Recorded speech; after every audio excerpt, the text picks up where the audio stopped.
Ikalawang Korinto 12:7-10. Upang ako'y huwag magyabang ng labis, binigyan ako ng isang tinik sa laman, isang sugo ni Satanas upang ako'y saktan, upang ako'y huwag magmalaki ng labis. 3 ulit akong nanalangin sa Panginoon tungkol dito na lumayo sana ito sa akin. Subalit sinabi niya sa akin, ang aking biyaya ay sapat na sa iyo, sapagkat ang aking kapangyarihan ay nagiging sakdal sa kahinaan. Ako'y lalong magmamalaki na may galak sa aking kahinaan, upang ang kapangyarihan ni Kristo ay manatili sa akin.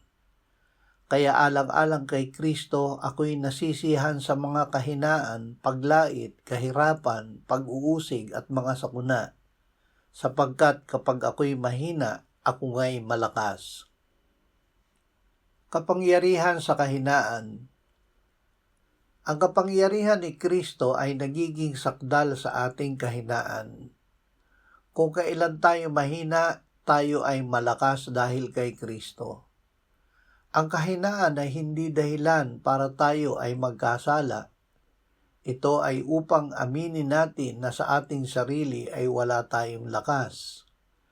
Sa oras ng kahinaan, isaisip natin ang katotohanan na si Kristo ay nananahan sa atin at siya ang naghahalili ng kanyang kapangyarihan sa ating kahinaan.